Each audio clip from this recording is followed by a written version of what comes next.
Son las 7:30 de la tarde, una hora menos en las Islas Canarias. Bienvenidos a la redacción abierta en el Toro Televisión, donde estamos listos para informarles, opinarles, enmarcarles los asuntos que componen la actualidad de mayor interés para la sociedad española. Lo vamos a hacer con dos principios básicos: la valentía, pero a la vez el rigor. Y en un ambiente general en el que tiene que mandar la libertad. Los que vienen aquí no vienen, no los manda un partido político para... No. Aquí la gente viene y se expresa en libertad para que ustedes tomen los argumentos, utilicen los argumentos o descarten los argumentos si es que no los comparten, que de todo habrá, porque el sentido de este medio es que la gente se explique en libertad. Esto no es, en suma, una telepedro, como van a ir viendo ustedes a medida que el programa tome velocidad. Hoy no puede ser de otro modo. Empezamos el programa pues con ese atentado que ha tenido lugar en una parada de autobús de Jerusalén. Dos palestinos, luego esto lo ha reivindicado Hamás, dos palestinos tiroteaban una parada de autobús donde había pues ciudadanos esperando un medio de comunicación, el autobús, y producían seis muertes. Uno de los fallecidos por el atentado era español. Luego hablaremos, bueno, vamos a hablar ya de él, porque en el fondo pues esto le añade al tema un punto de interés especial. Es un ciudadano, este que ven ahí en pantalla, se llamaba Jacob Pinto, es natural de Melilla, formaba parte de la comunidad melillense pues de hebrea, y estaba en Israel a punto de casarse y estudiando en la Universidad Talmúdica. Bueno, la cuestión es que esto hay que tener mala pata. A este gobierno lo que no le pasa a Pedro Sánchez y a su gobierno es que de verdad... Bueno, por la mañana Pedro Sánchez, muy pistonudo, ha explicado su plan contra Israel. No pararán los barcos que traigan armas para Israel en puerto de España. España, no sé qué, tal cual. Y bueno, incluso le había contestado Netanyahu, que Netanyahu ha dicho que tienen prohibida la entrada en Israel, pues Yolanda Díaz, por ejemplo, y algunos otros ministros de este gobierno, a los que considera anti-israelíes o considera anti los principios fundamentales del pueblo de Israel. Bien, pues nada, apenas unas horas después se ha conocido este atentado, como dije antes, Hamás lo ha reivindicado, que ha costado la vida a 6 personas en Israel. Mira tú por dónde, uno es de Melilla, uno es español. Bueno, lo cual ha dejado pues a medio camino esta respuesta organizada hoy lunes por Pedro Sánchez, que pretendía ser el paladín de la lucha contra el gobierno Netanyahu. Todo ha quedado en fin, en una cosa mucho más discreta y mucho menos lúcida. Vamos a repasar en qué consiste este plan, qué es lo fundamental de lo dicho por Pedro Sánchez y sobre todo qué es lo fundamental de lo dicho por Netanyahu. A las 9 de la mañana salía Pedro Sánchez a realizar una declaración institucional desde la Moncloa. Lo hacía para anunciar una serie de medidas contra Israel por la situación en Gaza. Y aunque ha comenzado condenando el ataque de Hamás el 7 de octubre de 2023, ha criticado la respuesta de Israel.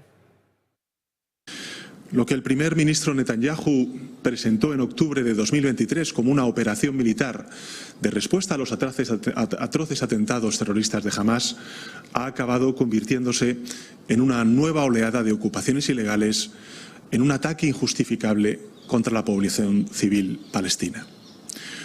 Un ataque que la relatora especial de las Naciones Unidas y la mayoría de expertos califican ya como un genocidio. En esta declaración, Sánchez ha informado de varias medidas que limitan las relaciones comerciales e institucionales entre España e Israel. En primer lugar, el presidente del Gobierno ha anunciado la aprobación urgente de un Real Decreto que va a consolidar el embargo de armas. En este punto se incluye también la prohibición legal y permanente de su compra y venta. Se prohíbe también el tránsito por puertos españoles de barcos que transporten combustible a Israel. Se niega también la entrada aérea de aviones que transporten material de defensa o armamento. Las prohibiciones sanciones continúan. Hay que sumar la de comerciar con productos de territorios ocupados tanto en Gaza como en Cisjordania. No podrán tampoco acceder a España aquellas personas que estén vinculadas con esta guerra. Por otro lado, se van a limitar los servicios consulares al mínimo exigible por la ley internacional.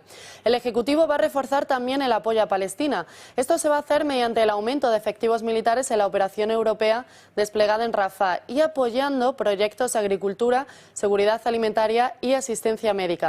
Se va a ampliar también la contribución española con Naciones Unidas con 10 millones de euros adicionales y se va a aumentar la partida de ayuda humanitaria para en 2026 alcanzar los 150 millones. Todas estas son las medidas de Sánchez contra Israel, que justo viene en un momento clave porque recordemos que algunos socios, como Unidas Podemos, pedían al Ejecutivo que actuase contra este país para apoyar los presupuestos. Pocos minutos después de esa declaración institucional ha sido Israel quien ha contestado.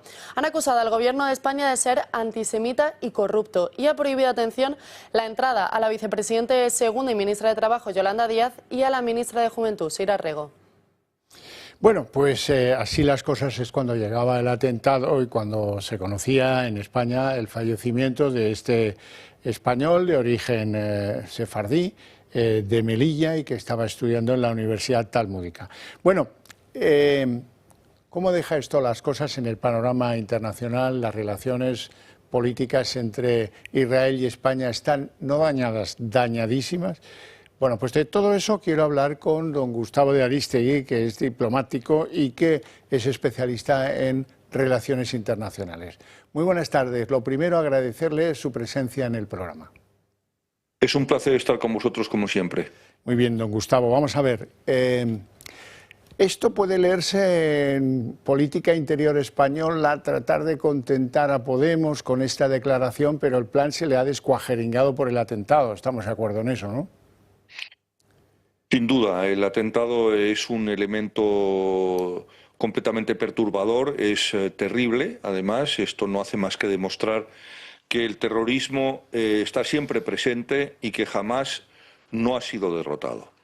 Esto dicho, es evidente que destruir el 98% de las casas, de los edificios, de las estructuras construidas de Gaza no tiene ningún tipo de justificación y que incluso los más altos oficiales del ejército israelí han dicho que no se debía ir más allá de lo que se ha hecho y que los objetivos habían sido cumplidos. Dicho esto, por otra parte hay que decir con toda claridad que las medidas anunciadas por el gobierno español tienen tres lecturas distintas. Unas son perfectamente ridículas y completamente equivocadas, no tienen ningún tipo de justificación posible. Las segundas son inocuas, no tienen ningún tipo de efecto absolutamente. Y las terceras son más o menos aceptables en el ámbito de las relaciones internacionales de la Unión Europea. Bueno, ¿y esto cómo nos deja las cosas con el gobierno Netanyahu?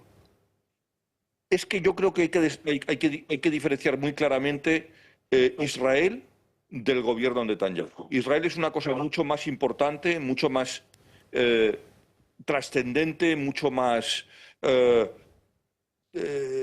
yo diría, esencial que el propio gobierno de Netanyahu. Netanyahu es un primer ministro que tiene gravísimos problemas judiciales, políticos, incluso electorales, y hay que tener en cuenta que mucho de lo que ha tomado en cuenta, muchas de las decisiones que ha tomado en estas últimas semanas tienen más que ver con su situación personal y su situación política, sus problemas políticos, que con los intereses reales del Estado de Israel.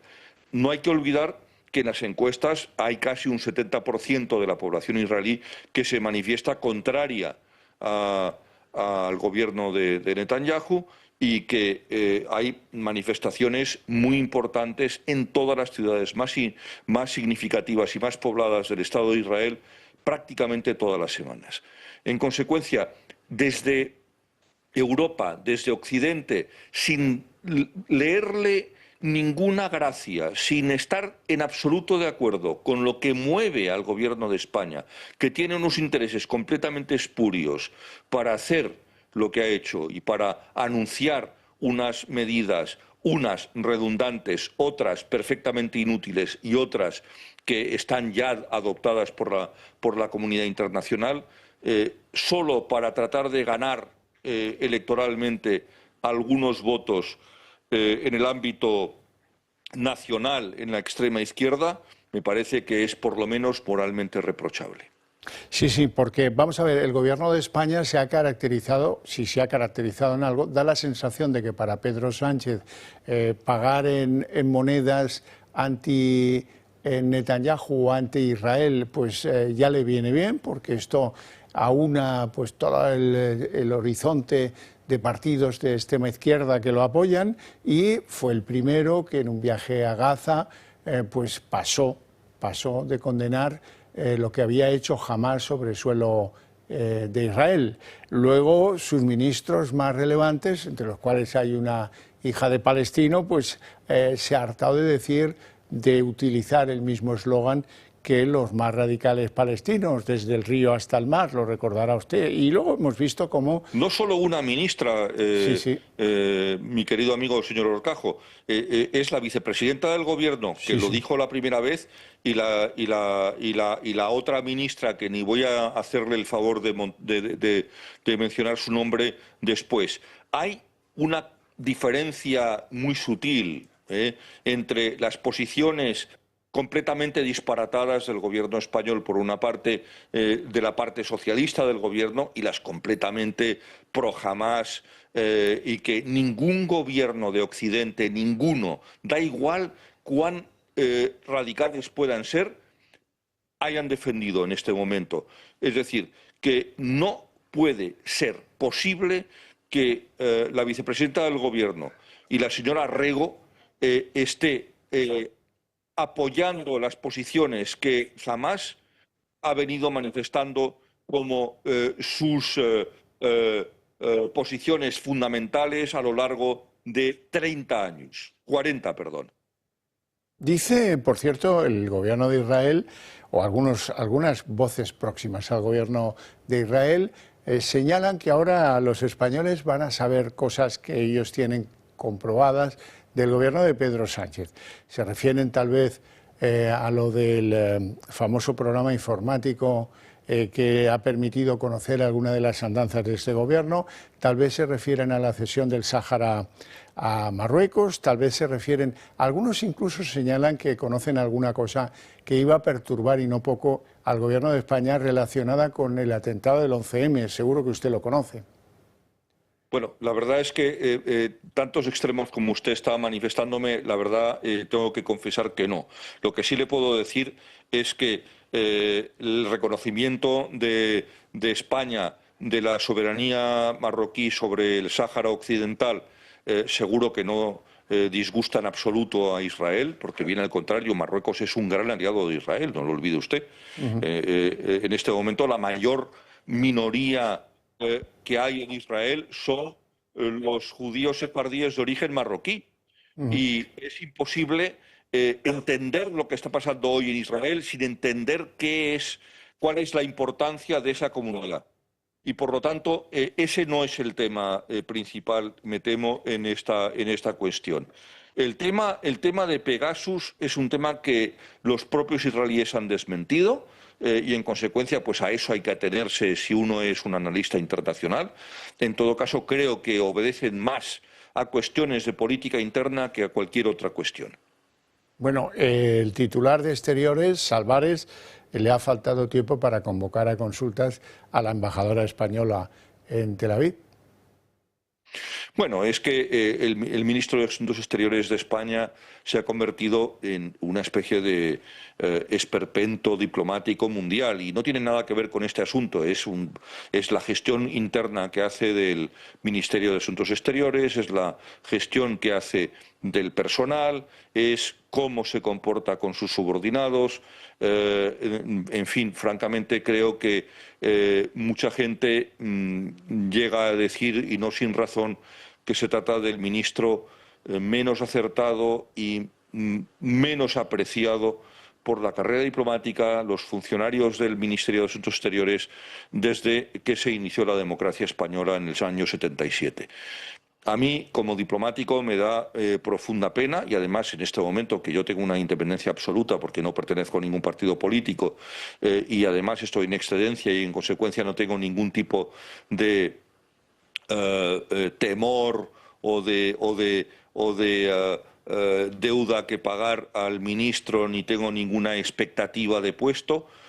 Tengo que decir que francamente la gestión del ministro es francamente deficiente y que me temo que además muchas veces las medidas que propone al presidente del Gobierno y que muchas veces se transfieren o que se traducen en políticas o en opiniones o en posiciones del Gobierno de España, pues no favorecen en nada los intereses generales de nuestra nación, no favorecen en nada, porque además muchas veces, y lo he dicho en este mismo programa, que cada vez que toma una posición radical, una posición equivocada o una posición que es insultante o que agravia las posiciones generales, moderadas, mainstream del mundo entero, no se está dañando la imagen del Gobierno de España, no se está dañando al Partido Socialista,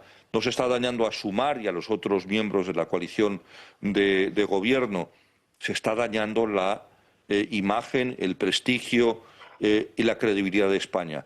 Y cuando haya un nuevo gobierno, cuando se produzca un cambio, que es la democracia y eso, la alternancia se producirá en algún momento, va a ser muy complicado demostrar que España es un aliado fiable, porque con lo que se van a quedar los aliados de la OTAN, la Unión Europea, los principales países, Israel, Estados Unidos, Canadá, cualquiera, y no importa la ideología, es que España cambia de opinión y de posiciones en política exterior en función del gobierno. Y no hay nada más catastrófico para la imagen de un país. Un país tiene que tener una política exterior, una sola. Tiene que tener una política exterior de consenso, de Estado, en la que crean los partidos principales. Los partidos marginales se tienen que quedar fuera. Partidos comunistas que representan una ideología totalitaria que ha sido la causa directa de decenas de millones de muertos, de asesinatos en la historia del siglo XX, no puede ser el referente ni político ni de política exterior de un gobierno occidental, de un gobierno serio, de un gobierno democrático, de un gobierno de la Europa occidental, miembro de la Unión Europea y miembro de la OTAN. Que, por cierto, cada vez que hay una reunión importante, todos estos principales actores mundiales nos dejan fuera de esos foros de decisión. Claro.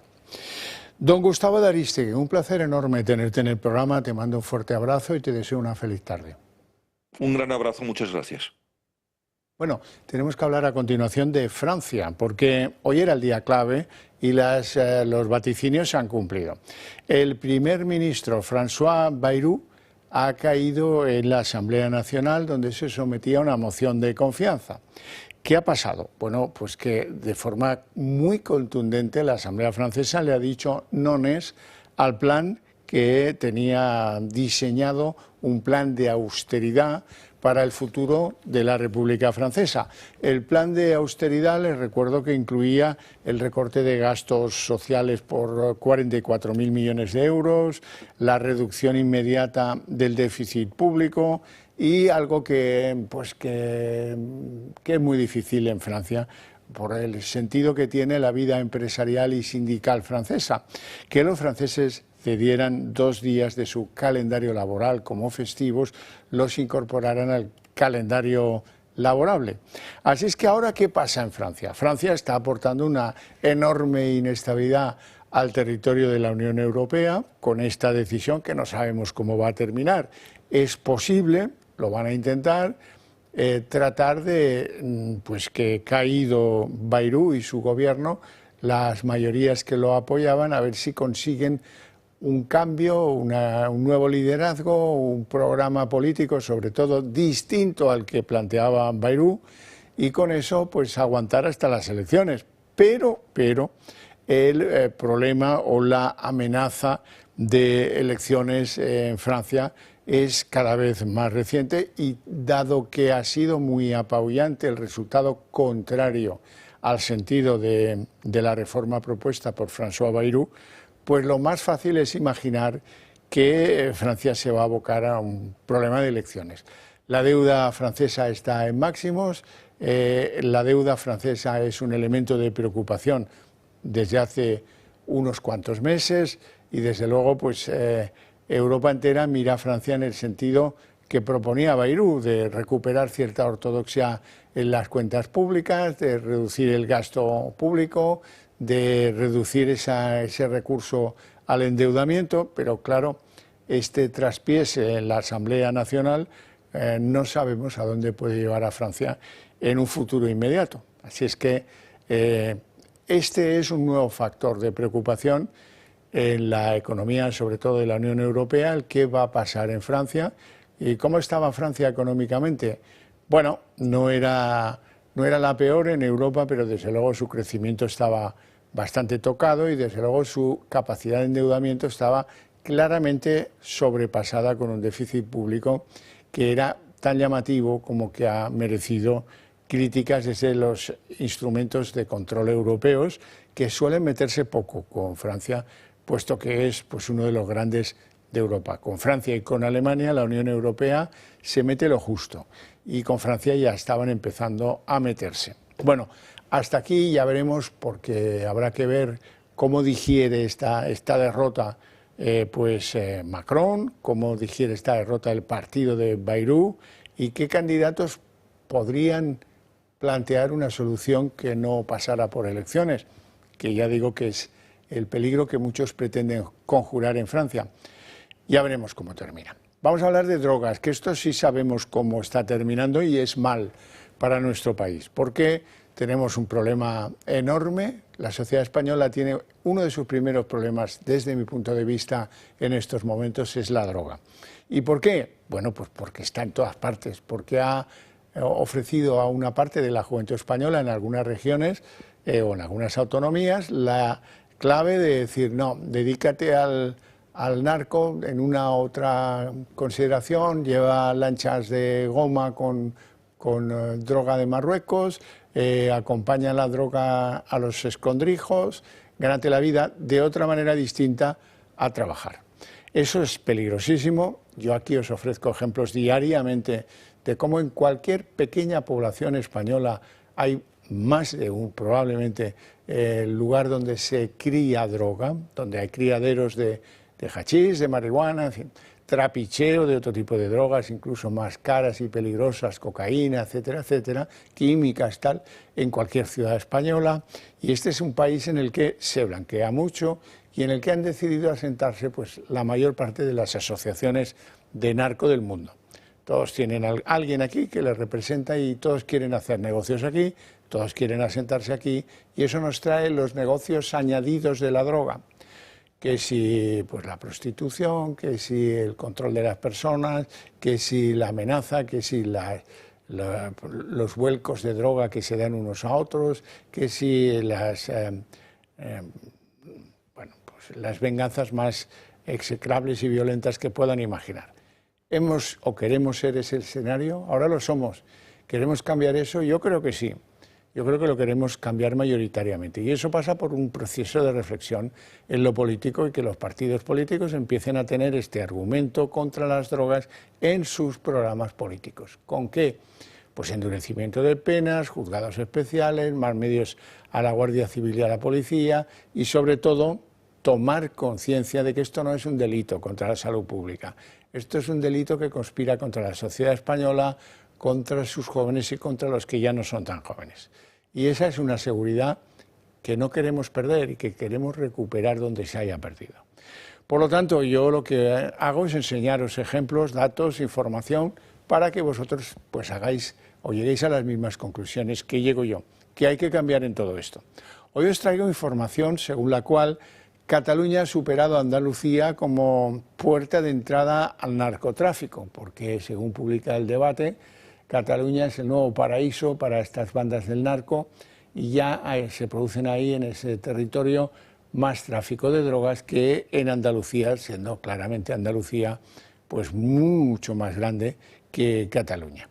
Y algún ejemplo más que os quiero traer por ser imagen del día y para que veáis que esto es muy de preocupar.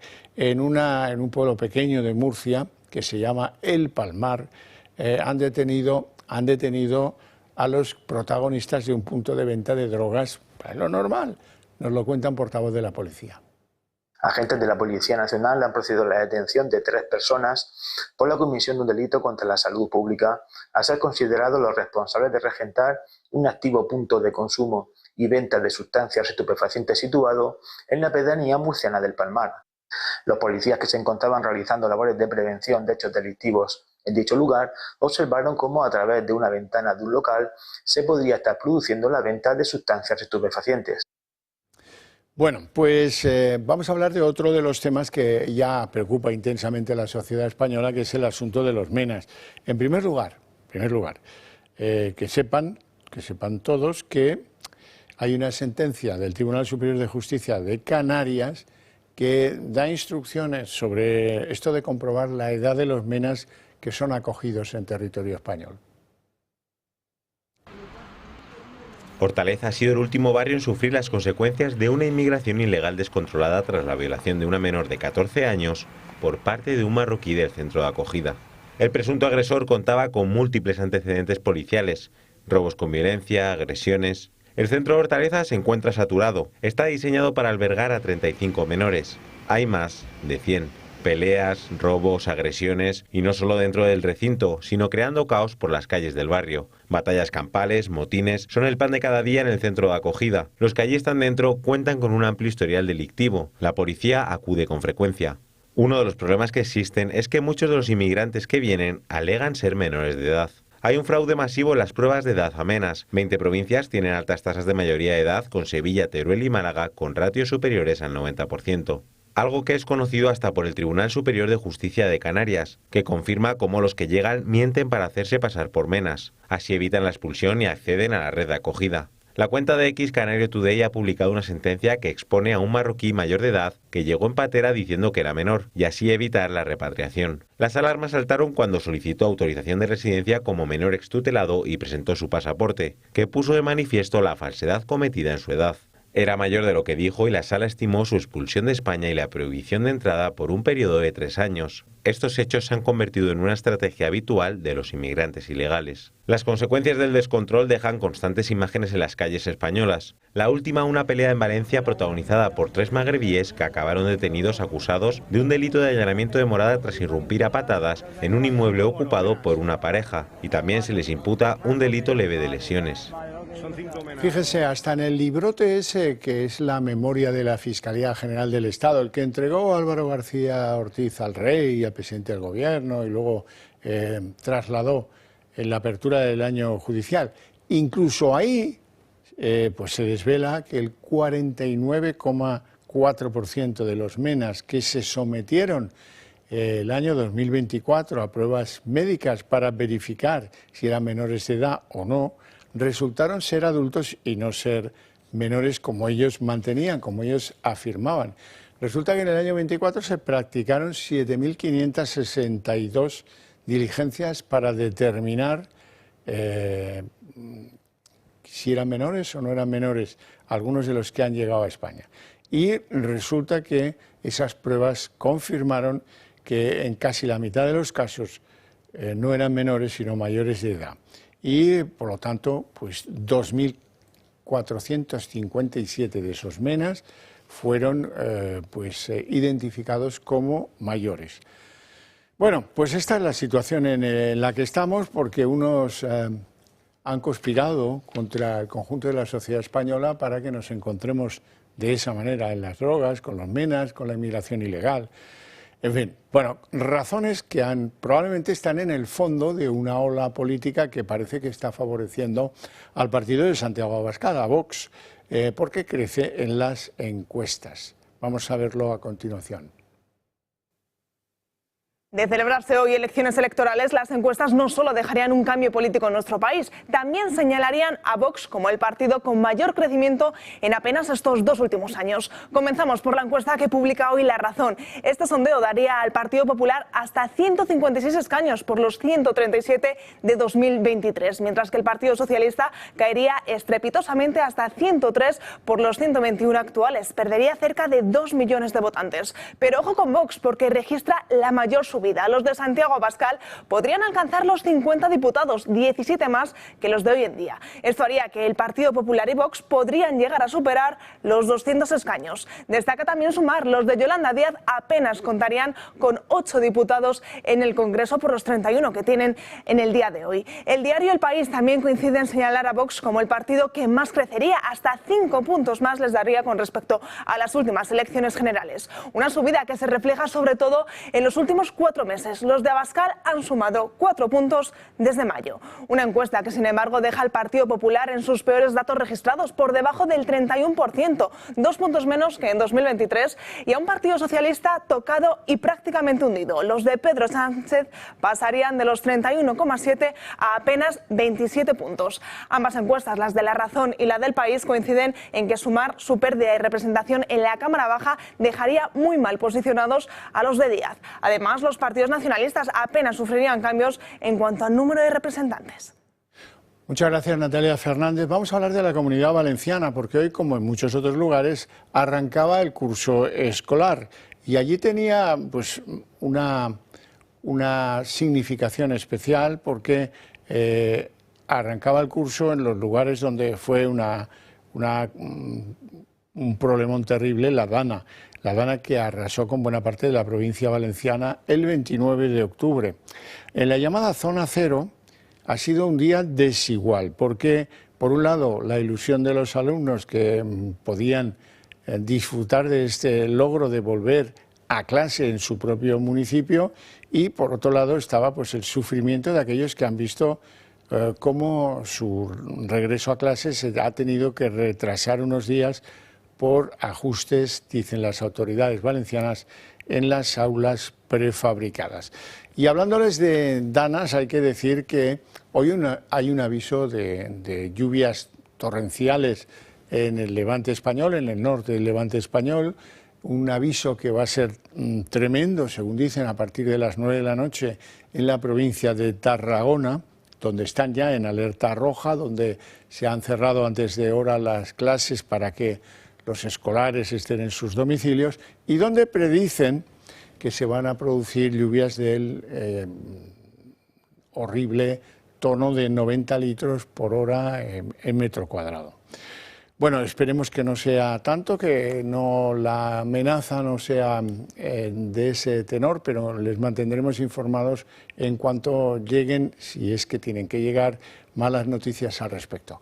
Nos vamos a ir a publicidad. Antes que eso, déjenme recordarles que si ustedes y nosotros, si se han dado cuenta ya, compartimos determinadas ideas, yo les sugiero que nos apoyen. Les sugiero que nos apoyen, que se hagan del Club de Amigos, que busquen en la página web del Club de Amigos otras maneras de apoyarnos, las que ustedes consideren nos van a parecer bien, porque estoy convencido de que este medio de comunicación, que tiene voluntad de ser la correa de transmisión de esas ideas, así que tenga más fuerza, va a poder incidir en más y más españoles, va a poder llegar a rincones donde ahora pues no podemos estar de forma libre y sin estar en televisiones de pagos a disposición de los ciudadanos. Bueno, dicho esto, ya queda en sus manos esta petición que les recuerdo, y esto tan simple como una llamada telefónica se soluciona en este teléfono que ven ustedes en pantalla en 5 minutos. 7 millones de personas viven en nuestro país con artrosis, una enfermedad degenerativa que va desgastando el cartílago de las articulaciones, produciendo dolor e inflamación. Aunque es una patología que no tiene cura, existen 3 tratamientos muy novedosos para tratar sobre todo el dolor, que es tan incapacitante. Uno de ellos son los guantes de Relax Quanti Nanotex. En sesiones de 20 minutos ofrecen los tratamientos más innovadores recomendados por los reumatólogos para las personas con artrosis de manos, sin tener que mover los de casa, para los que lo tenéis localizada en la rodilla, la solución es la rodillera, que utiliza ondas de radiofrecuencia que genera el calor y disminuye el dolor, permitiendo recuperar la movilidad. Y por último, este cinturón para aliviar el dolor en la zona dorsal y lumbar, gracias a una combinación de láser dual, infrarrojos, calor local y masaje por vibración. No lo dudes, llama al 900-730-122 y di adiós al dolor de manos, rodilla y ahora también de la zona lumbar.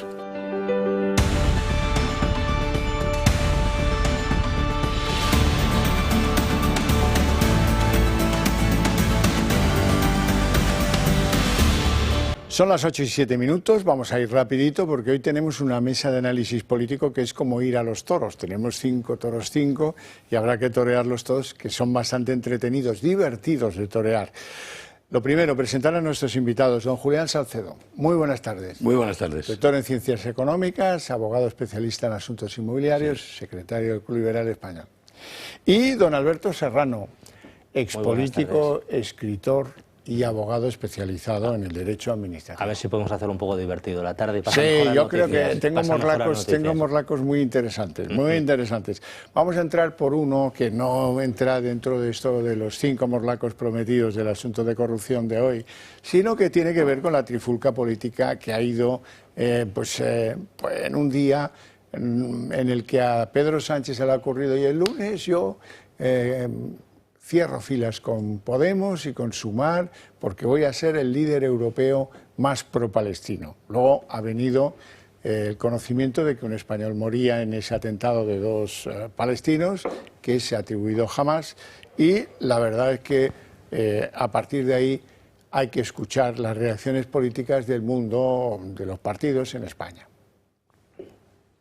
El presidente del Gobierno anuncia las 9 medidas contra el genocidio en Gaza para que España esté en el lado correcto de la historia. Todas estas medidas no van a bastar para frenar la invasión ni los crímenes de guerra, pero esperamos que sirvan para añadir presión sobre el primer ministro Netanyahu y su gobierno, y también para que el conjunto de la sociedad española sepa y sienta que España estuvo en el lado correcto de la historia. Tras estas palabras, en España, las reacciones no han tardado en llegar. Sumar, sus socios de coalición con los que ha estado negociando estas medidas contra Israel, avisan a Sánchez de que quieren la retirada de la embajadora española en Tel Aviv. En las medidas que nosotros exigimos esta semana estaba la retirada inmediata de la embajadora Ana Salomón de España en Tel Aviv. Eso no está en el paquete que anunció el presidente del Gobierno, por lo tanto habrá tiempo de seguir discutiendo de cosas que nosotros sí queremos que ocurran y que todavía no están en el paquete. Podemos desconfía de lo prometido por el presidente. Sánchez anuncia un embargo de armas después de meses en los que ha redoblado la importación de material militar israelí, y además el Gobierno de España sigue sin romper relaciones diplomáticas y comerciales con el Estado genocida de Israel. Un embargo de armas es urgente y no puede quedarse en un mero titular, como ocurre las más de las veces con este Gobierno. Alberto Núñez Feijóo acusa a Sánchez de faltar a la verdad. Esto se lo han exigido sus socios y por tanto sale aquí a decir cosas.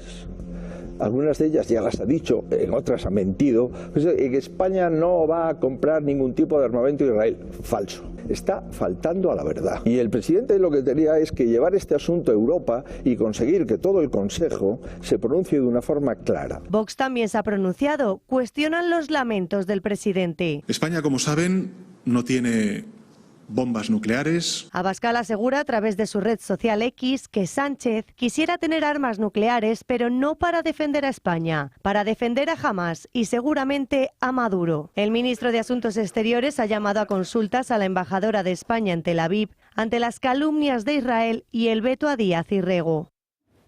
Alberto Serrano, ¿tú sabías que España no tiene bombas nucleares o lo has aprendido de Sánchez hoy? No, lo he aprendido de Sánchez hoy. Es lamentable todo esto. Lo primero, Xavier, era desde luego manifestar una cosa que no hace la izquierda, que es nuestras condolencias con ese compatriota asesinado por Hamas, que eso no lo hace jamás la izquierda. Y a continuación, ¿qué es lo que hace la izquierda, Xavier?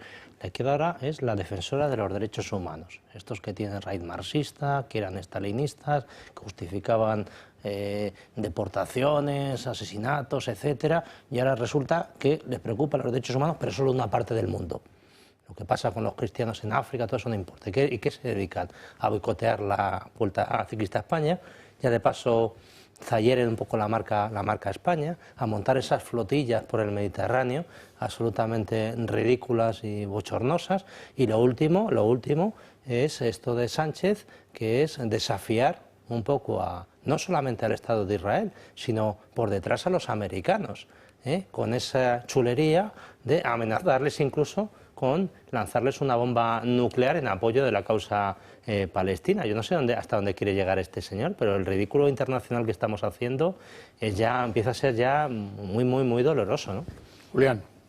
Bueno, lo primero, al hilo de lo último que comenta mi compañero Alberto Serrano, es decir que Sánchez tenía que salir, era previsible que iba a salir, tenía que recuperar algún protagonismo porque lo había perdido sobre todo en el terreno interno español, por supuesto, pero en el internacional su crédito se ha hundido, ¿no?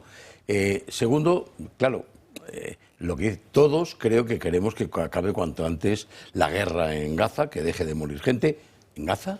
Y en Ucrania. No somos sospechosos de eso. Claro, en Gaza y en Ucrania, en todos los sitios. No creo que nadie crea que se quiera una guerra y que haya muertos, ¿no? Pero claro, es que esto de imputarle la responsabilidad a Israel en concreto, una de las dos partes en conflicto, ¿no? Y además calificarlo como crímenes de guerra sin que haya habido el tribunal correspondiente internacional que lo haya sentenciado, pues me parece una temeridad, no lo sé. Luego se sorprende, y ya termino, se sorprende de que no dejen entrar, de que prohíban la entrada a dos ministras, Yolanda Díaz y Sara Riego. Claro, pero es que esto es una decisión soberana de un país. Podremos estar o no de acuerdo con ello, pero todos los países lo hacen, sobre todo cuando tienen fundadas razones de pensar que el que va a entrar, el que pide la entrada, va a intentar agitar la situación dentro de su país. Bueno, ¿y qué pasa? Venga, pase usted y agíteme, ¿no? Pero hombre, por favor, ¿no? Y luego otra cosa, que es que el atentado de esta mañana con la metralleta, eso vale un dinero y la munición. Sí. Entonces, entre las medidas que ha anunciado Sánchez, que luego a lo mejor hablaremos, no se está destacando que son también hincharle a dinero a esta gente, a los de la metralleta, etcétera. Muchas ayudas, en términos económicos, ha propuesto del presupuesto español directos a ellos en esos proyectos de cooperación, de no sé qué, que al final sabemos en qué se han traducido, en túneles, en bombas, en metralletas. Pues si me lo permite, don Javier, y a la UNRWA, que está acreditado que los miembros de la UNRWA estaban colaborando con Hamás. Correcto.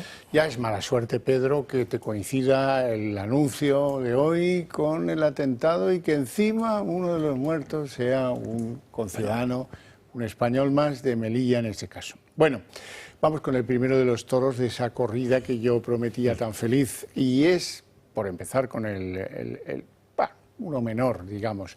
Leire Díez, la llaman la fontanera. Yo aquí, por respeto a los fontaneros, siempre la llamo la espía, la pocera, lo que sea.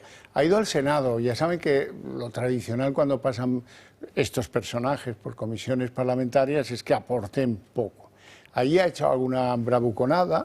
No soy ni fontanera ni cobarde, ha dicho. Bueno, bien, vamos a lo fundamental, a lo mollar. Ella dice que no ha representado al PSOE ni a nadie del PSOE cuando quería material para acabar, para matar al jefe de la UCO, Antonio Balas, y en el único renuncio en el que la han pillado, porque no queda otra, es en reconocer que sí, que se reunió con Santos Cerdán, ha dicho que una vez, en la quinta planta del edificio de Ferraz, que también asistieron otros líderes socialistas. Lo que no ha contado es para qué, pero ya se lo pueden imaginar. La polémica fontanera del PSOE, Leire Díez, ha vuelto este lunes a acaparar la atención mediática. Mientras comparecía en el Senado, hemos conocido que Díez pidió expresamente a Koldo García que no involucrara a Santos Cerdán en el caso de corrupción. La fontanera se reunió a principios de este año con el exasesor de José Luis Ábalos y en aquellas reuniones también le pidió información sensible que comprometiera a altos mandos de la Guardia Civil. Este lunes, la fontanera ha comparecido en el Senado a petición de los populares y ha vuelto a negarlo todo. Yo ya sé que hay un intento intensivo de aparentar que al igual que hubo una cloaca en la etapa de gobierno del señor Rajoy, hay una cloaca aquí. No sé si la habrá o no la habrá. No sé si la habrá o no la habrá, pero desde luego que esta señora forme parte de ella, no. Asegura que nunca ha extorsionado a nadie. Yo no he extorsionado a nadie en mi vida. Y que el PSOE nunca le ha encargado investigar a fiscales, jueces o miembros de la Guardia Civil. ¿Niega entonces que Ferraz le encargara investigar a fiscales, a miembros de la UCO, a jueces? Sí. También ha negado relación con Santos Cerdán o con el propio Pedro Sánchez. ¿Alguien me ha visto en alguna foto con Santos Cerdán? No. Y ha vuelto a vincular todas sus investigaciones a la elaboración de un libro. Parece mentira que en el país de las libertades y en el lugar de las libertades esta periodista tenga que decir que tiene derecho a informar. Derecho a informar, derecho a investigar. Ha recalcado además que lo único que pretenden hacer es amordazar. ¿Saben lo que pretenden hacer? Amordazar. Amordazar, porque es que si no, no lo entiendo y no lo van a conseguir. El próximo mes de noviembre, Díez tendrá que comparecer de nuevo como investigada por cohecho y tráfico de influencias. Será ante un juzgado de Madrid y lo hará para esclarecer las reuniones que mantuvo con el empresario Alejandro Hamlin o el comandante de la Guardia Civil, Rubén Villalba. Bueno, doña Leire La Fontanera. Lo primero, el otro día se suspendió las sesiones parlamentarias porque era el día de Cataluña, la diada, se acordarán. Hoy era el día no de una comunidad autónoma, sino el día de dos comunidades autónomas, la de Asturias y Extremadura, y no se ha suspendido. Eso por un lado. Lo segundo, ha sido muy gracioso, le han preguntado a esta señora, ¿es usted periodista de investigación? Sí. ¿Ha publicado usted algo? No. Como si yo digo que soy astronauta, pero todavía no he tenido la oportunidad de irme a Marte ni ir a Venus. Absolutamente ridículo. Y luego la sensación que me da a mí esta mujer es que está un poco como colgada, va diciendo disparates, suelta las cosas y tal. Yo creo que ella, en un momento determinado, no es ni consciente de lo que le han utilizado. Este es el típico chivo expiatorio. Oye, vete para allá, lanza esto, lo demás allá. Si hay problemas, te van a dejar sola. ¿Qué es lo que le pasa a esta señora? Está sola ante el peligro. Y veremos a ver hasta dónde avanzan las investigaciones judiciales.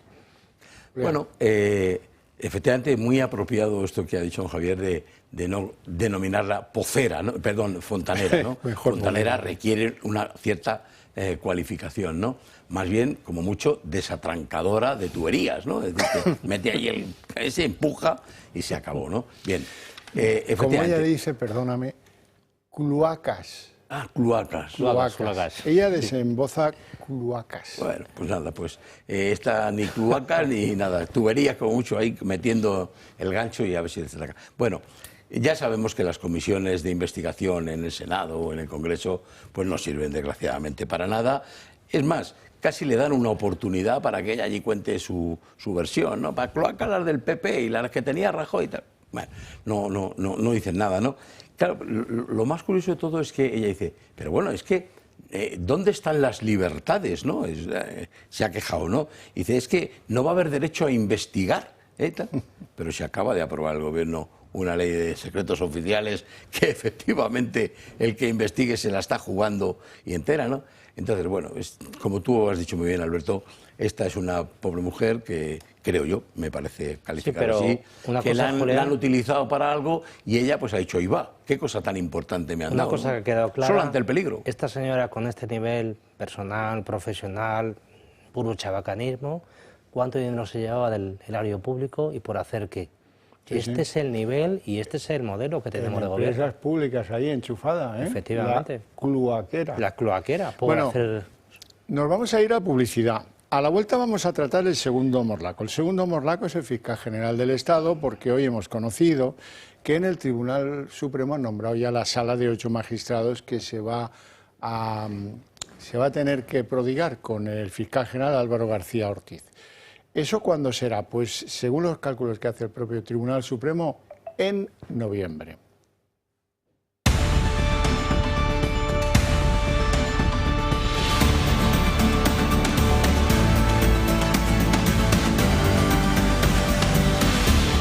Don Alberto Serrano, cuando el Supremo anuncia la composición de la sala de 8 magistrados es que tiene bastante claro que en 2 meses, este tío se va a sentar en el banco. Sí, yo creo que queda algún recurso pendiente, pero yo creo que en noviembre, antes de Navidad, ya lo tiene. Quiero decir también a la audiencia que cuando se convoque el juicio esto va a ir rápido, va a ser veloz. El juicio se desarrollará en 2 o 3 días, o 4 a lo sumo, no hay muchas pruebas que practicar y a partir de aquí me imagino que la sentencia también irá rápida.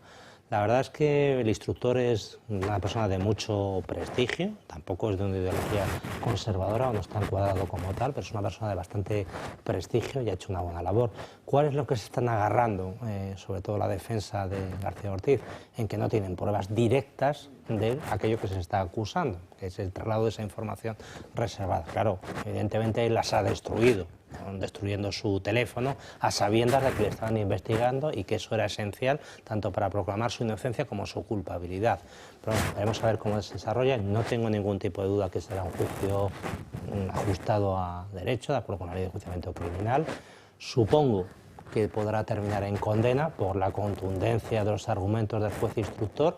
Pero bueno, vamos a ver cómo se desarrolla y también es una buena oportunidad para conocer la evolución del nuevo presidente, que ha sucedido a Andrés Martínez Arrieta, presidente de la Sala Penal, presidirá el tribunal que juzgará en su día Álvaro García Ortiz. Julián. Bueno, que sepamos, efectivamente, no hay ninguna prueba, solo son indicios, ¿no? Pero yo recuerdo que Google y alguna otra compañía dijeron que sí tenían capacidad de recuperar algunos, no digo todos, de los mensajes, ¿no? Entonces, bastaría, alguien puede decir, hombre, con solo uno, sí, después de la destrucción masiva, con solo 1 o 2 que aparezcan, que realmente dejen noticia, ya sabemos por qué ha borrado usted todos los demás, ¿no? Efectivamente, yo lo he comentado antes a micrófono cerrado, creo que el Tribunal Supremo ha ido demasiado lejos, en el sentido de ha avanzado lo suficiente como para que esto quedara en nada. No me atrevo a decir qué tipo de condena, qué sentencia puede imponer, pero lo que no puede quedar es en nada, pues sería, no me atrevo a decir un ridículo, pero sería no sé, muy duro que el Tribunal Supremo haya llegado hasta aquí y luego esto se diluya y quede en nada, ¿no? Pues sí, bueno, vamos a cambiar de morlaco y vamos a hablar de las saunas del padre de Begoña Gómez, Sabiniano Gómez se llamaba, saunas gays y prostíbulos, tenía negocio un poco diversificado. Hay un caballero que se llama Paco Narváez que tenía una revista gays, no sé si la tiene aún o no, destinada al público gay. Y allí se anunciaban las saunas del padre de Begoña. ¿Y quién le pagó durante varios años los anuncios a este Paco Narváez que iba a las saunas a cobrarlo? Bego. Begoña le daba un sobre con billetes arrugados, en metálico, por supuesto, y pagaba esos anuncios. ¿Y qué más cuenta este Paco Narváez? Que a mí me parece de enorme relevancia.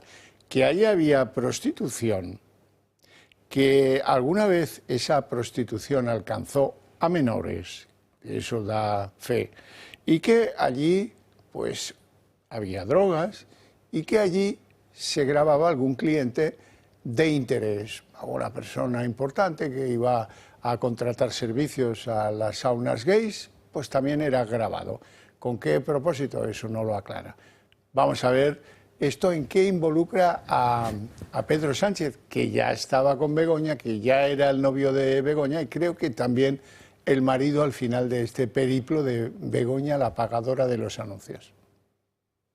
Begoña Gómez, la esposa del presidente del gobierno, era la encargada de pagar los anuncios de la sauna gay de su padre. Se publicaban en la revista pionera gay llamada Mensual. Así lo ha asegurado para El Español Paco de Narváez, que fue comercial y relaciones públicas de la revista. Tuvo contacto directo con Begoña Gómez durante años. Finales de 2002, 2003, 2004 y 2005. En ese tiempo, Begoña le entregó sobres con billetes para pagar la publicidad de la sauna Dan de su padre. 330 euros mensuales. El periodista asegura que Sánchez era conocedor del trabajo de su mujer desde que fue concejal en el Ayuntamiento de Madrid, con un programa que incluía la lucha contra la prostitución mientras su mujer gestionaba locales en los que se ejercía. Él estuvo con Begoña el año 2003, 2004, 2005 y se casaron en 2006. O sea, sabía perfectamente, ¿no? Blanco y en botella a qué se dedica tu chica? Narváez expone con todo lujo de detalles que en la sauna se ofrecían drogas de forma habitual a los clientes. El chico le dijo que qué tenía y le dijo que tenía Viagra y Cialis, invitación de la casa. También que había menores de edad trabajando y que se grababa a la gente importante. La mayoría en esa época de chaperos eran todos brasileños y colombianos.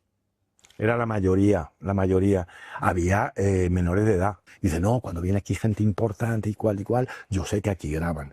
Porque allí iban policías, deportistas, de todo, o sea, de todo. A ver, en eso no había mucha distinción. Lo que sí era, digamos, que tenía un porcentaje mucho más alto, era de políticos, y vuelvo a repetir, del PSOE. Y allí descubro...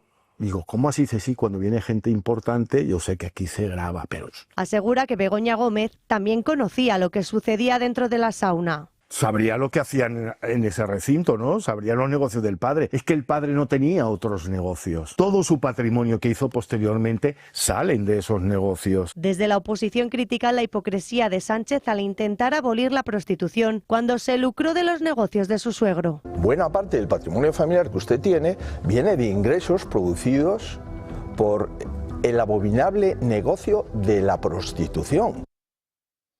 Julián Salcedo. Bueno, hemos conocido también no solamente qué actividades se realizaban en esos establecimientos, sino incluso que varios de esos establecimientos, uno en la Castellana, otro en la Gran Vía, tuvieron incluso órdenes de cierre y cese de actividad por el ayuntamiento. Quiere decir que intervenciones policiales. Claro, o sea que con independencia de cuál fueran en realidad las actividades que se realizaban, los servicios que se prestaban dentro, alguna irregularidad tenían, porque tuvieron órdenes de cierre recurridas, luego hemos leído que ahí intervino gente, que pagaban a no sé dónde, etcétera. Entonces, sí que es verdad que, por mucho que uno no quiera estar involucrado, como un hijo, una hija en este caso, o su marido, su pareja, no va a tener conocimiento del tipo de actividades que está realizando su padre o su tío, ya no digo el padre directo, ¿no? En un negocio, ¿no? Es inevitable, ¿no? Tanto si la actividad que realiza es legítima, lícita, como si no lo es, ¿no? Entonces, ¿te puedes apartar? Pues todo lo posible, ¿no? Pero fíjate que hay una cierta duda de, bueno, hombre, si usted sabía lo que se estaba cociendo allí, pues no digo que fuera partícipe, ya no digo a título lucrativo ni tal, pero, bueno, hombre, tenga usted un poco sepárese un poco, ¿no? Sí, porque para entonces él ya era concejal en Madrid, el PSOE en Madrid estaba defendiendo cosas que iban radicalmente en contra de lo que hacían los negocios de Sabiniano, así que... Pero eso Sánchez en esencia, ahora también defiende a los palestinos y le importan un rábano, lo que quiere es tener un cierto protagonismo a nivel internacional y, bueno, pues hacerle frente a los americanos, a los israelitas, etcétera. Evidentemente él sabía a lo que se dedicaba su señora y su suegro. Y a partir de aquí, el patrimonio que él tenía, tanto el piso en Aluche, como el piso en Almería, como el piso en Pozuelo, todo eso se ha publicado y no se ha negado que venía todo de donaciones directas del suegro de ese tipo de negocios. Incluso se ha publicado que hasta el famoso Peugeot, en el cual dio la vuelta a España, también se lo había regalado el suegro. Y el tío lo aceptaba encantado. Y es el cinismo propio de Sánchez.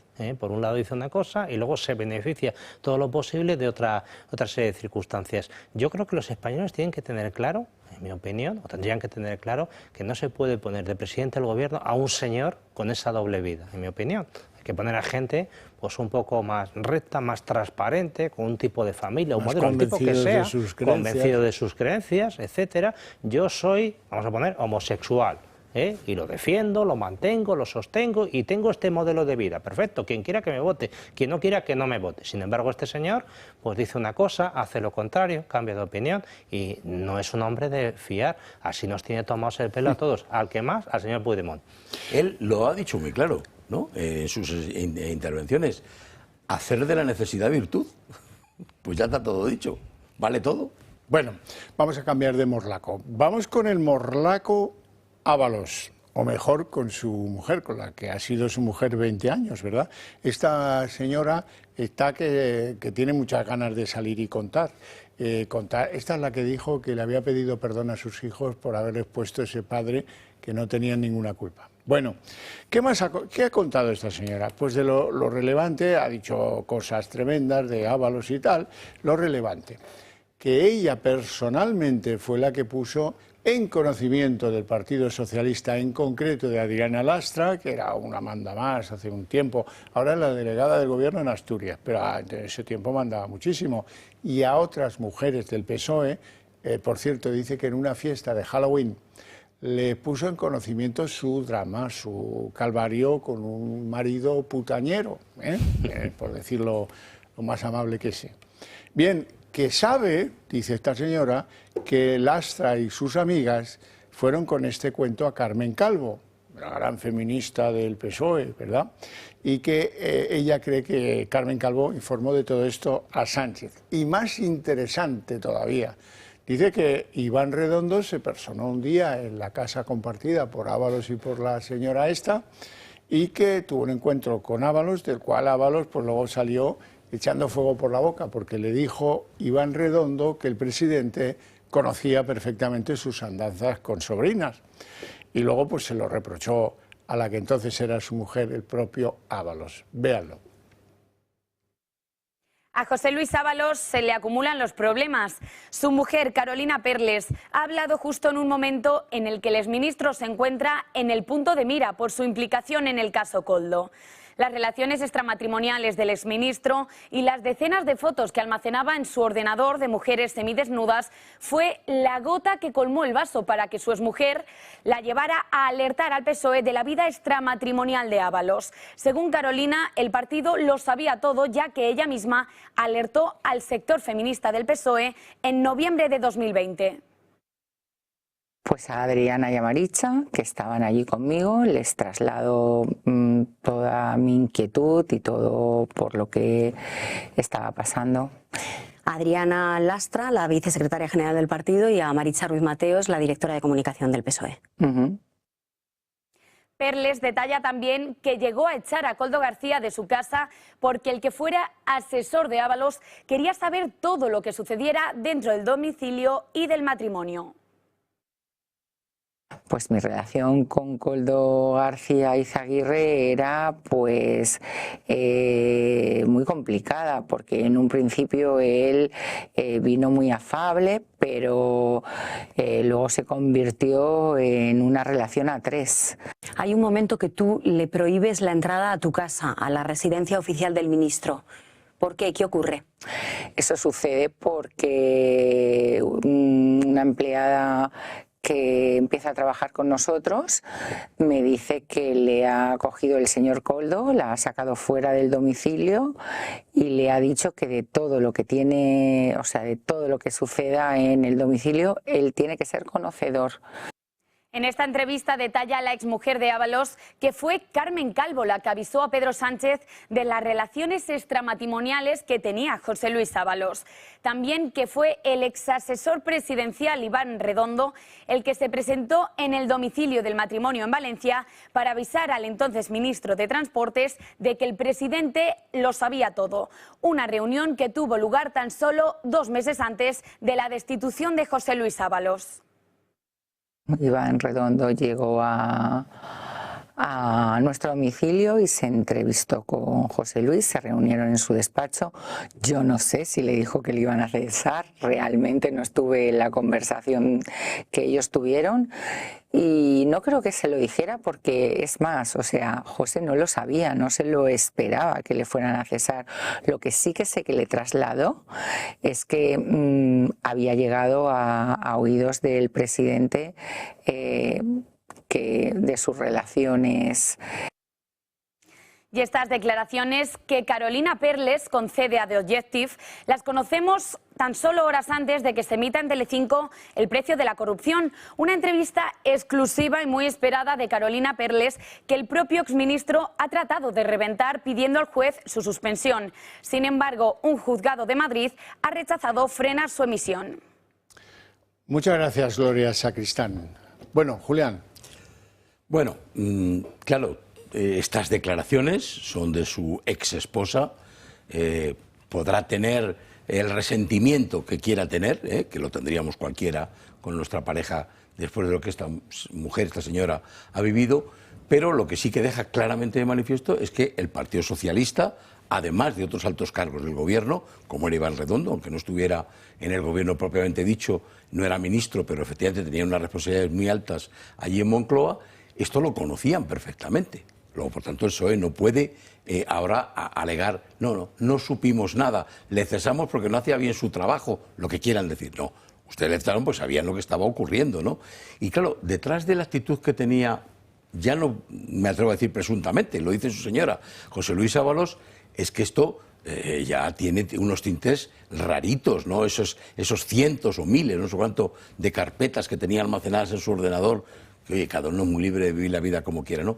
Pero ya no solamente que la actitud que tenía José Luis Ábalos en su vida privada era moralmente reprobable, sino que es que se imbricaba con la relación pública que tiene, porque este señor ha sido ministro, ha sido secretario de organización de un partido político, ha sido un representante de los ciudadanos en el Congreso de los Diputados. O sea, esto ya no entra. Eso no lo es, lamentablemente. Claro, no entra en lo moralmente reprobable, es mucho más allá. ¿Y hasta qué punto, me atrevo a decir así, entre comillas, el Partido Socialista u otros cargos del gobierno, del partido, no hubieran tenido obligación de poner estas acciones en conocimiento de la Fiscalía? Posiblemente ya entonces alguna de ellas podía haber sido delictiva. Sí, porque aquí hay algo de lo que nadie habla. ¿Quién pagaba la vida disipada de José Luis Ábalos? Claro, ese es el tema. Requería mucho dinero del cual se beneficiaba toda la familia, como es lógico. Ha sido curioso el intento, la desesperada de Ábalos de tratar de frenar la emisión de este documental, tratando de hacer una especie de censura a estas declaraciones, que evidentemente ya no hay quien las frene. Pues yo discrepo de lo que dice esta señora, con todos los respetos, y la entiendo perfectamente, en el sentido de que ella transmitió a el presidente quién era José Luis Ábalos. Yo creo que el presidente lo sabía de sobra, de su época del Peugeot y mucho antes. Ya se conocían, eran amiguetes, son colegas. ¿Cómo no se van a conocer unos y otros a qué se dedica? Y ese famoso fichero, pues a lo mejor ha vacilado con él delante de Koldo, estando presente Sánchez, y es habitual en ese tipo de ambiente. Por tanto, es un poco, hasta cierto punto, un poco ridículo que le tratara de transmitir esta señora al presidente que este señor era infiel. Dice, hombre, hija mía, ahora te has enterado. Vamos, es más que evidente. Y esta, a lo mejor, esta pobre, a lo mejor era la última que se había enterado. Este señor es no sé cómo calificarle moralmente, bueno, sí, un socialista, efectivamente. Soy feminista. Soy feminista, soy socialista y hago lo que me da la real gana en todo momento. Me da por eso, como si me diera por coger una pistola y pegar tiros. O sea, es algo lamentable. Lo que sí que es cierto que todo esto exigía mucho dinero. Y evidentemente lo tenía que sacar por un lado. Por otro lado, ella ha insistido mucho en que Koldo estaba espiándola. ¿Y a quién espiaba? ¿A quién reportaba esos espionajes Koldo? ¿A quién los reportaba? Pues evidentemente a su organización de toda la vida, en el cual estaba el señor Sabiniano, la hija del señor Sabiniano y en definitiva el propio Pedro Sánchez eventualmente, como es normal y natural, sí, en fin. Bueno, siendo las cosas así, con esta noche taurina, con estos Miuras en el albero, pues resulta, ¿qué lectura deben hacer los socialistas puertas adentro? No lo habéis preguntado nunca. Hoy hablaba de esto una recién llegada, se llama Montse Mínguez, portavoz en el PSOE, y dice que no, que la gente allá la para por la calle, tenéis que aguantar. Es un clamor. Pedro, algo así. Porque cuando uno sale a la calle, por mucho que nos digan que no, por mucho, es el mismo discurso que dicen del gobierno agonizante. Gobierno agonizante, 42 leyes aprobadas. Los socialistas no pueden salir a la calle. Eso es mentira. A mí la gente en la calle me para, pero cuando me pongo yo la primera, como podría poner a muchos compañeros, aguantad. Y eso es lo que vamos a hacer, nos vamos a dejar la piel en trasladar a la ciudadanía esa mejora de la vida de la gente. Sobre todo en las calles con muchos prostíbulos, ahí salen a las ventanas para decir aguantad. Quieren sistemáticamente intoxicar a la gente con demagogias. 42 leyes aprobadas en lo que va de mandato durante 2 años es ruinoso. Lo peor, ruinoso, de todas. No hay programa político a desarrollar. De esas 42, la inmensa mayoría aprobadas con un amplio consenso porque son transposición de directivas comunitarias, obligación de España. Prácticamente no tienen ningún programa político en marcha más allá del que le dicta Puigdemont. Y esto de que le dice que aguantar, pues tiene que ser su entorno más cercano, lógicamente hay que seguir cobrando y hay que seguir chupando del bote. Yo creo que ellos tienen un concepto mal entendido de la democracia. La democracia no se está para sostener el poder, se está para gobernar, para llevar a cabo tu programa electoral, para transformar la sociedad. Todo esto les da igual. Lo único importante para ellos es aguantar en el poder, seguir cobrando y seguir disfrutando de las prebendas del poder. Julián. Sí, bueno, claro, yo creo que cada uno se conforma con lo que puede. Esta señora Montse Mínguez pues dice una parte de la realidad. Ella dice 42 leyes le deben parecer mucho en estos años, como decía Alberto Leno, no es nada, pero sobre todo lo peor no es lo que dice, es lo que calla, porque no dice nada de que es un gobierno que está sin presupuestos desde 2022 y no parece que haya muchas posibilidades de que se tengan para 2026. Seguimos con los presupuestos casi de la pandemia, heredados de la pandemia. No porque han perdido 2 millones de votos. Claro, no dice nada de las decenas de leyes que están aparcadas en el Congreso de los Diputados por la presidenta y la mesa de la Cámara, porque no se pueden sacar, porque si no se las tumban. No dice por qué tiene que ir todas las semanas o con más frecuencia alguien a ver a Puigdemont allí a decirle, a ese sí que le dicen aguanta. No sé si a Sánchez, a Montse o al PSOE le dicen los que le paran por la calle aguanta, aguanta, pero ellos sí le dicen a Puigdemont aguanta tú, aguanta, que esto que lo sacamos, ¿no? Entonces yo creo que es una papeleta tremenda. Claro, pues tiene que defender la situación, pero hoy, vamos, llevamos ya tiempo conociendo y estas últimas encuestas, para lo que valgan, sitúan a la suma de Partido Popular con Vox por encima de los 200 escaños, ¿no? Vamos, una mayoría más que holgada, ¿no? Pues sí. Bueno, yo pensaba que este tío estaría nervioso, preocupado, cuando menos. Hablo de José Luis Rodríguez Zapatero. Está empezando a salir demasiadas veces en demasiados relatos. Está con Venezuela, está con China, con Huawei, con tal y con cual, pero él, oye, como si tal cosa, está en una mudanza, se va a vivir a una casa de 2 millones de euros, eso hoy en día tampoco es una cantidad que nos haga pues abrir la boca, en Las Rozas, Eso sí, el amigo Marlaska le ha puesto una garita en la puerta para que los de la escolta puedan estar allí más o menos cómodo. Van a verlo a continuación, ¿qué os parece? Sí, bueno, las características de la casa, 5 dormitorios, una zona para el servicio, no va a estar los zapateros sin servicio, otra para los invitados, por si vienen sus amigas Delsi o cual sea, ya no tenga que por ahí andar alquilando viviendas.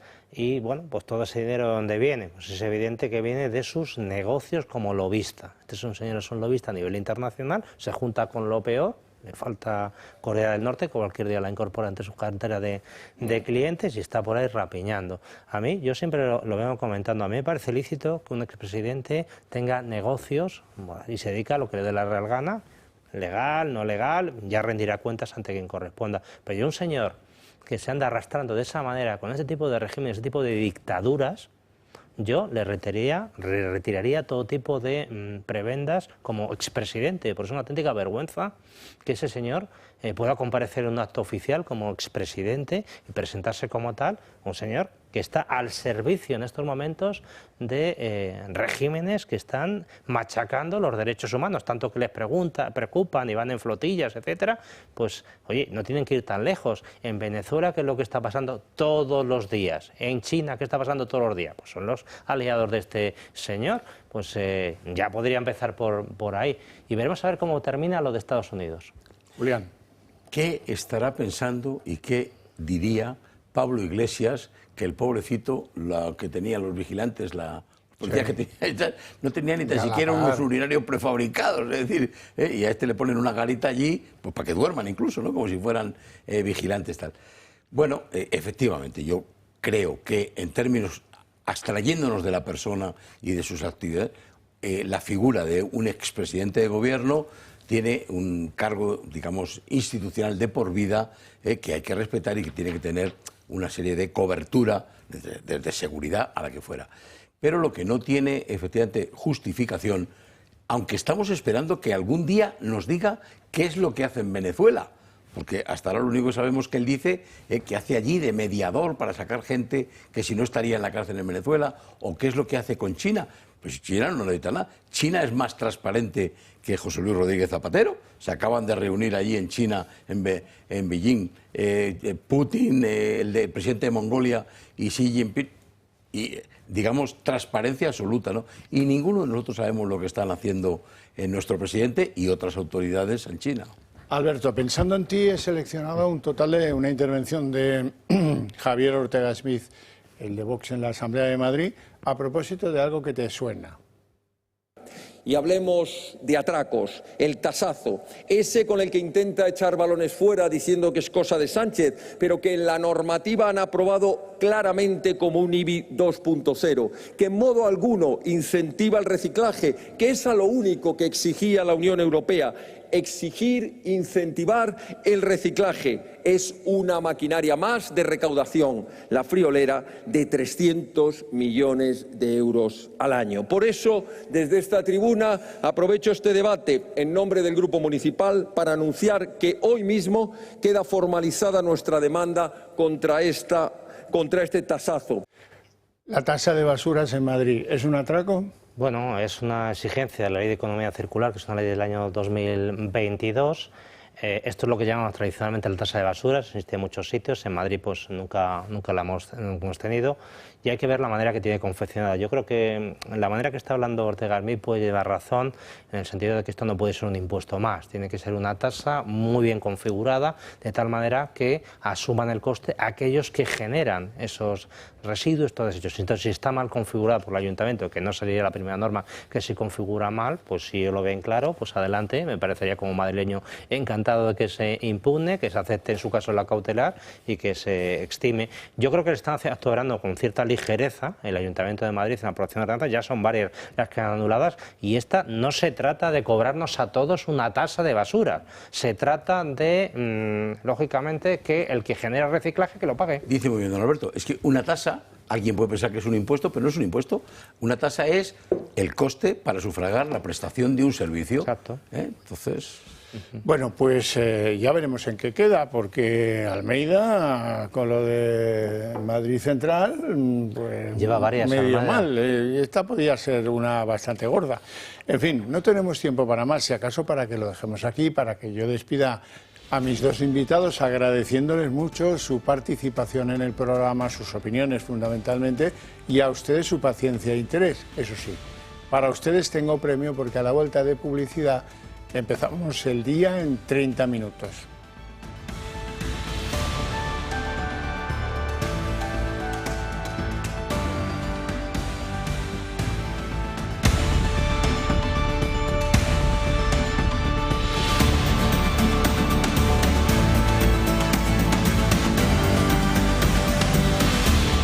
El día en 30 minutos. Begoña Gómez, la esposa del presidente del gobierno, pagaba con dinero en efectivo, en unos sobrecillos, los anuncios que ponían las saunas de su padre, Sabiniano Gómez, en una revista gay o para gays. El propietario actual de esa revista, Paco Narváez, acudía a las saunas a cobrar. Ese hombre, Paco Narváez, dice haber hablado con Sabiniano del novio que tenía entonces Begoña Gómez, Pedro Sánchez. Narváez también ha denunciado que en esas saunas había prostitución, a veces con menores, y droga. Además de grabaciones con algunos usuarios relevantes o conocidos. En esos años de los que hoy habla el testigo que recoge El Español, Begoña Gómez ya mantenía una relación sentimental con Pedro Sánchez e incluso vivían juntos. El hoy presidente del gobierno por aquel entonces no era un cualquiera, ya era concejal del Partido Socialista en el Ayuntamiento de Madrid y ojo porque desde ahí promovía una ley para abolir la prostitución. La chica, pues mi hija, pues ya sabes cómo es, porque a ver, mis jefes la conocían, lógicamente. Y bueno, me está echando aquí un cable, lleva las cuentas y tal. Pero en esa conversación salió el tema de que estaba saliendo con un chico. Que ahora nos damos cuenta que era Pedro Sánchez. Comentó que él estaba metido, quería meterse en política ya como profesión activa, exactamente. Y luego, mira, en 2004 fue concejal por el Ayuntamiento de Madrid. No se había casado con Begoña, pero estaba con Begoña. O sea, sabía perfectamente, ¿no? Blanco y en botella, a qué se dedica, o sea, que tu chica. Este hombre, Pedro Narváez, acudía a las saunas a cobrar de mano de Begoña los anuncios que su padre ponía en su revista para gays. Eso ocurrió entre 2002 y 2005, cuando Sánchez, como concejal, estaba comprometido con un programa en el Ayuntamiento de Madrid que combatía la explotación sexual. Él era concejal ya en los últimos de esos años. Narváez denuncia también que en esos locales había prostitución, a veces con menores, drogas e incluso grabaciones de famosos o de gente más o menos conocida. ¿Por qué? ¿Para qué? Eso no lo cuenta. ¿Qué reacción ha tenido todo este anuncio? Pues el líder de la oposición, Alberto Núñez Feijóo, ha salido al paso diciendo que es nauseabundo, que del dinero abyecto de la prostitución se haya beneficiado la pareja y por lo tanto el presidente Sánchez, que ha nutrido su patrimonio de ese origen. Begoña Gómez, la esposa del presidente del gobierno, era la encargada de pagar los anuncios de la sauna gay de su padre. Se publicaban en la revista pionera gay llamada Mensual. Así lo ha asegurado para El Español Paco de Narváez, que fue comercial y relaciones públicas de la revista. Tuvo contacto directo con Begoña Gómez durante años. Finales de 2002, 2003, 2004 y 2005. En ese tiempo, Begoña le entregó sobres con billetes para pagar la publicidad de la sauna Dan de su padre. 330 euros mensuales. El periodista asegura que Sánchez era conocedor del trabajo de su mujer desde que fue concejal en el Ayuntamiento de Madrid, con un programa que incluía la lucha contra la prostitución mientras su mujer gestionaba locales en los que se ejercía. Él estuvo con Begoña el año 2003, 2004, 2005 y se casaron en 2006. O sea, sabía perfectamente, ¿no? Blanco y en botella, a qué se dedica tu chica. Narváez expone con todo lujo de detalles que en la sauna se ofrecían drogas de forma habitual a los clientes. El chico le dijo que qué tenía, le dijo que tenía Viagra y Cialis, invitación de la casa. También que había menores de edad trabajando y que se grababa a la gente importante. La mayoría en esa época de chaperos eran todos brasileños y colombianos.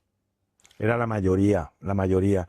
Había menores de edad. Dice, no, cuando viene aquí gente importante y cual, yo sé que aquí graban. Porque ahí iban policías, deportistas, de todo, o sea, de todo. A ver, en eso no había mucha distinción. Lo que sí era, digamos, que tenía un porcentaje mucho más alto, era de políticos, y vuelvo a repetir, del PSOE. Y ahí descubro...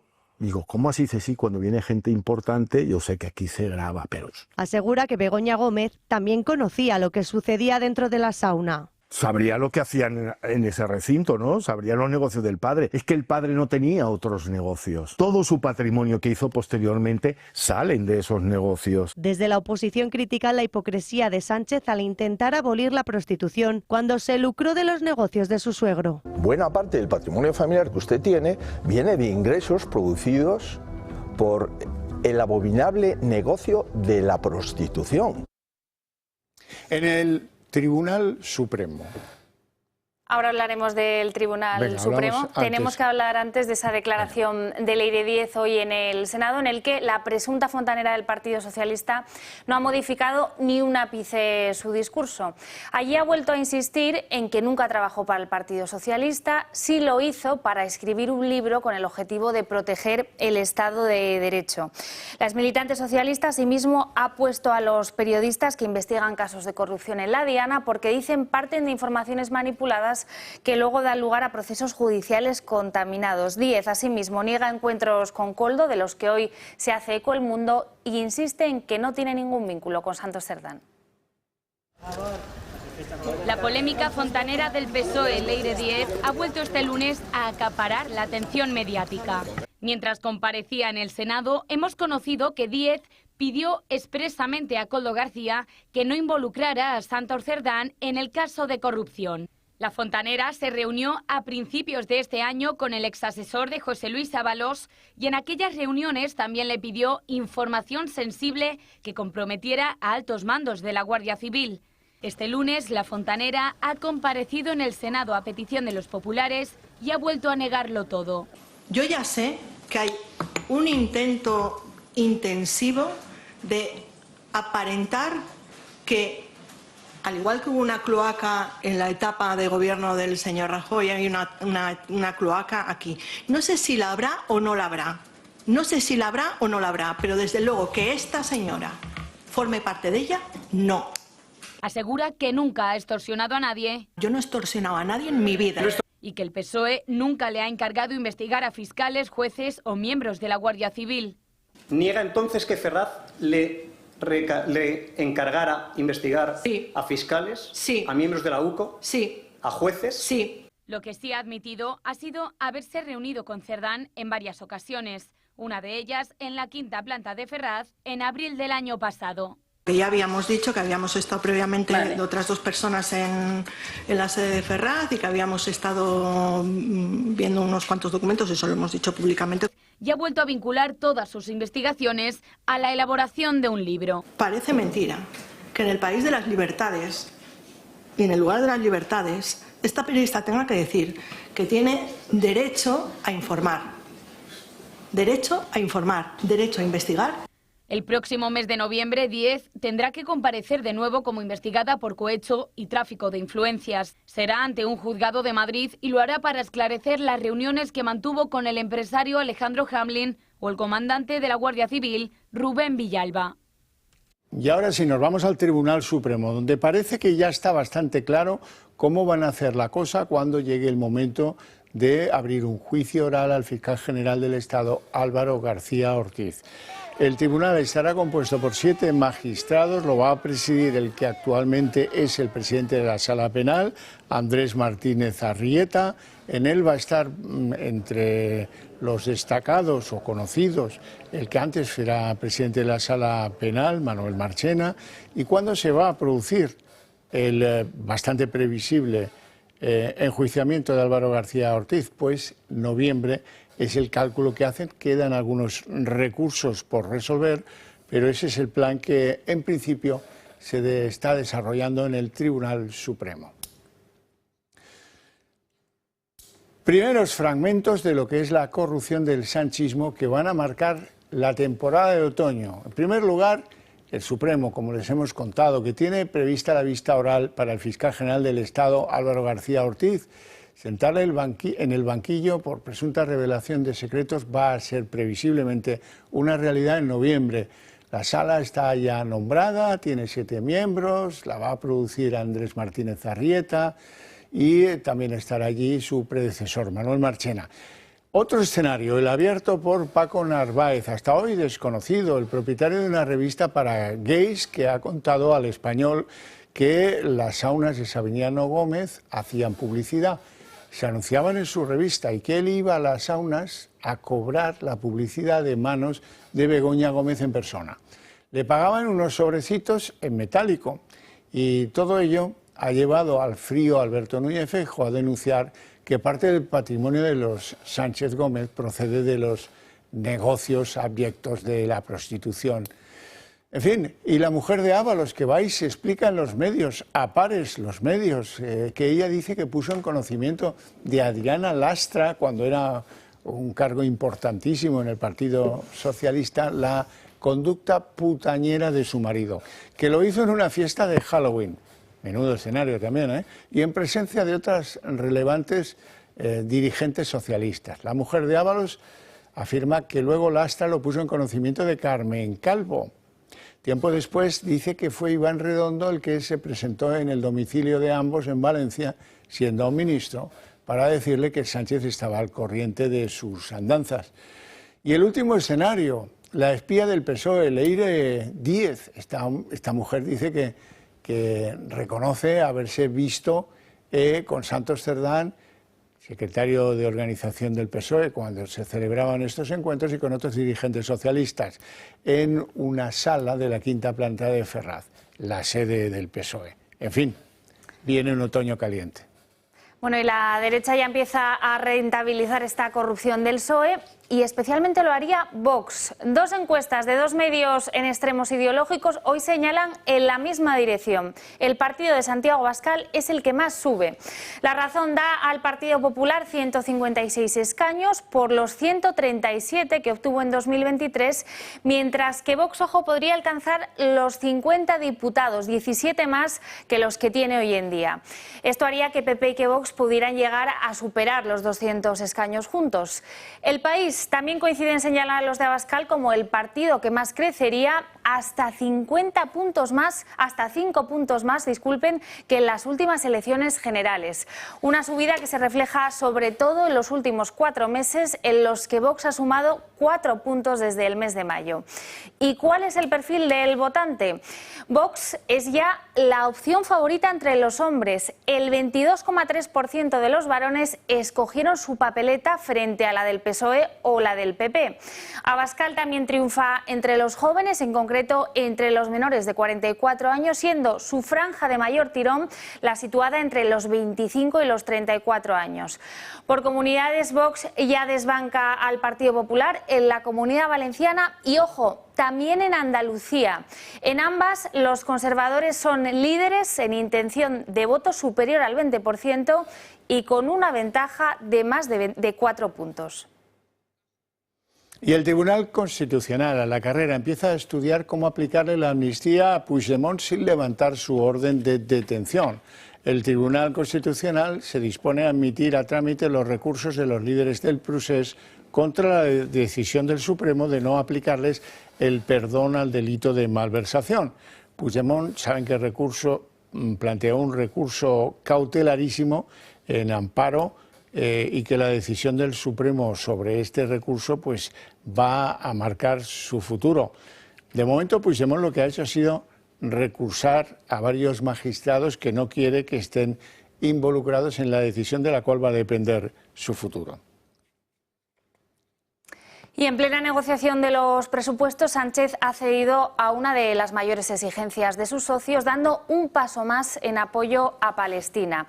Hoy el presidente ha aprobado, entre otras medidas, el embargo de armas a Israel, además de otras 8 medidas encaminadas en el mismo camino. Entre ellas no estaba, eso sí, la ruptura total de relaciones con Tel Aviv, que era lo que le reclamaban sus socios de Podemos y de Sumar. Israel acusa al gobierno de España de antisemita y de corrupto, y ya ha prohibido la entrada a las ministras Yolanda Díaz y Sira Rego.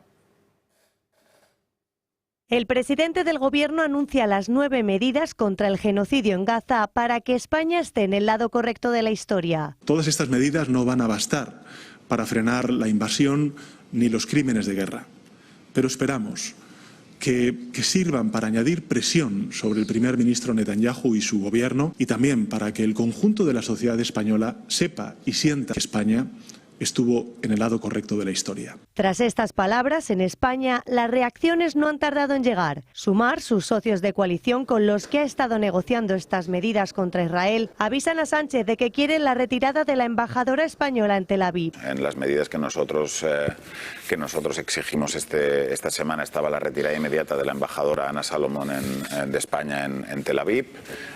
Eso no está en el paquete que anunció el presidente del Gobierno, por lo tanto habrá tiempo de seguir discutiendo de cosas que nosotros sí queremos que ocurran y que todavía no están en el paquete. Podemos desconfía de lo prometido por el presidente. Un embargo de armas es urgente y no puede quedarse en un mero titular, como ocurre las más de las veces con este Gobierno. Alberto Núñez Feijóo acusa a Sánchez de faltar a la verdad. Sale aquí a decir cosas.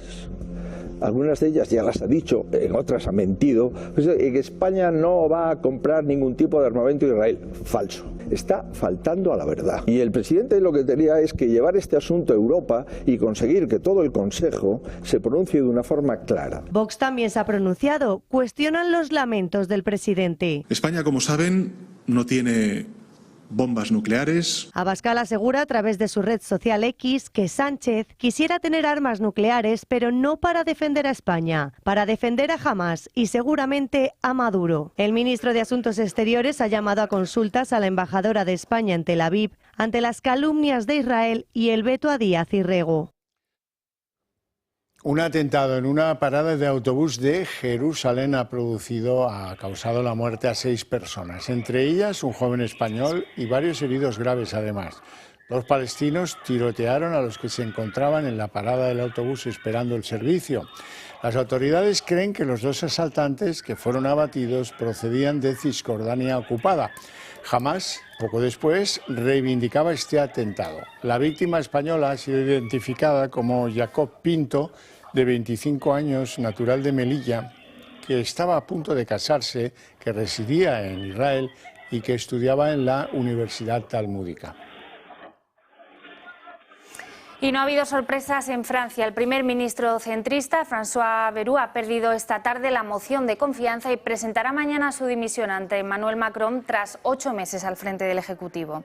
Con 364 diputados en contra y 194 a favor de su continuidad, Bayrou deja atrás un mandato marcado por otras cuestiones de confianza. Ya en verano se empezó a avistar el que podría ser su fin tras la aprobación de un ajuste fiscal que incluía importantes recortes en gasto social.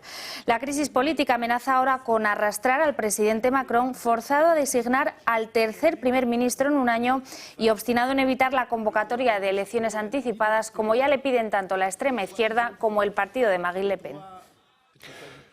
En la Argentina, Fuerza Patria, la agrupación de los peronistas en la provincia de Buenos Aires, ha conseguido derrotar a la formación del presidente Javier Milei.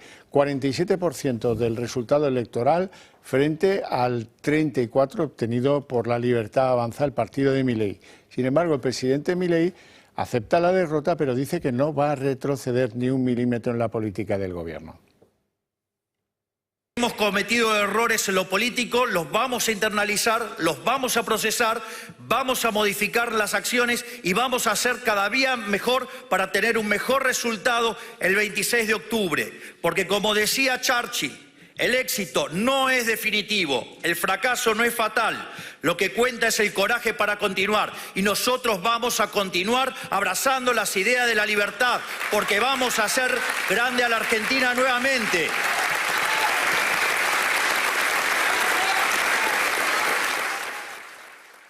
Y a partir de hoy Madrid se convertirá en la segunda región de España, después de Murcia, en limitar el uso de las pantallas en los colegios. Más de 500.000 de alumnos de casi 2.000 colegios se verán afectados por esta medida que busca aparcar las tablets y los ordenadores y apostar por los libros de texto. La medida solo afectará a primaria y su aplicación dependerá del curso. Desde infantil hasta segundo de primaria, el tiempo de uso será solo de 1 hora semanal, en tercero y en cuarto de 1 hora y media, mientras que en quinto y en sexto de primaria será solo de 2 horas semanales. Mientras Madrid focaliza los efectos negativos de las pantallas para la atención y la memoria, el resto de comunidades, la mayoría, apuesta por una educación híbrida con un buen uso de la tecnología. Y en buena parte de España hay miedo a lo que pueda caer del cielo con las lluvias torrenciales. Así es, estas son las últimas imágenes que nos llegan esta tarde y que prueban el pánico que se desató en este centro comercial en Jávira, en la provincia de Alicante. Allí la lluvia y el viento han provocado vientos huracanados como este que están viendo en pantalla, superiores a los 110 kilómetros por hora. Tanto Valencia como el resto del Mediterráneo, hablamos de Aragón, hablamos también de Cataluña, se han visto obligados a decretar la alerta amarilla y roja por lluvias torrenciales que van a afectar también a Baleares. Seguiremos muy pendientes porque ya hay comunidades y hay provincias como Alicante o como Valencia que han suspendido las clases para mañana. Y hasta aquí el día en 30 minutos. Les deseamos una feliz noche a todos, especialmente a los que quieran continuar con la señal del Toro TV. Y les dejamos con Sandro Meco. Hasta mañana.